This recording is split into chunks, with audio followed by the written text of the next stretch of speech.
මෙහෙම ප්‍රශ්නයක් අහනවා. ඔබ ගිනි නිවන හමුදාවේද ඉන්නේ? ඔබ ගිනි තියන හමුදාවේද ඉන්නේ?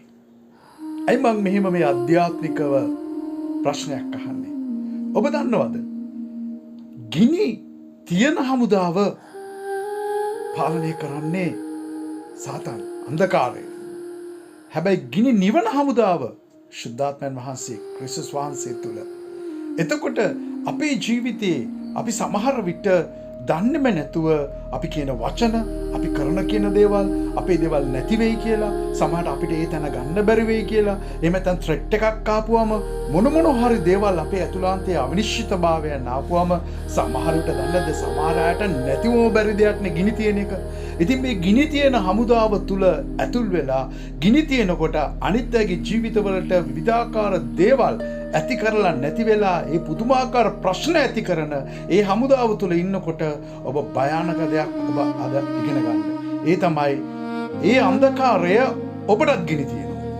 ඒ ගිනි තියෙන හමුදාවේ ඉන්න ඔබවත් ගිනි තියෙනවා. ඔබේ පවුලත් ගිනි තියෙනවා. ඔබේ ආශිර්වාදයන් වලට ගිනි තියෙනවා. ඔබේ දරුවන් තුල ගිනි තියෙනවා. සමගිය ඒ නැත්තරම නැති කරලා ඔබේ ඇතුළාන්තයේ දේවල් හොරකම් කරලා විනාශ කරලා නැත්තරම නැති කරලා දානවා.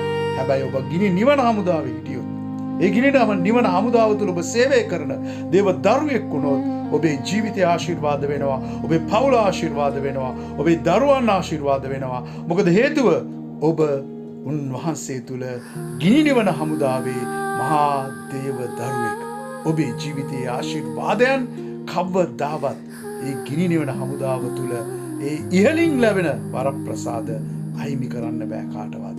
ඔබ බලගතු බලවත්ම දේව දරුවෙක් බව අන් අය අත්දකින්න පටන් ගන්නවා. ශුද්ධාත්මයන් වහන්සේ ඔබ ඔසවනවා. ශුද්ධාත්මයන් වහන්සේ ඔබ උන්වහන්සේ තුල ඒ ශුද්ධාත්මයන් වහන්සේගේ ගිනි නිවන හමුදාවේ ඉන්න නිසා ඔබේ ජීවිතය මහා පුදුමාකාර සාමය, සමාදානය, සැනසීම, සතුට, සෞභාග්‍ය, පුදුමාකාර දේව ආදරය තුල ජීවත් වන දරුවෙක් බවට ඔබව අත්දකින්න පටන් ගන්නවා.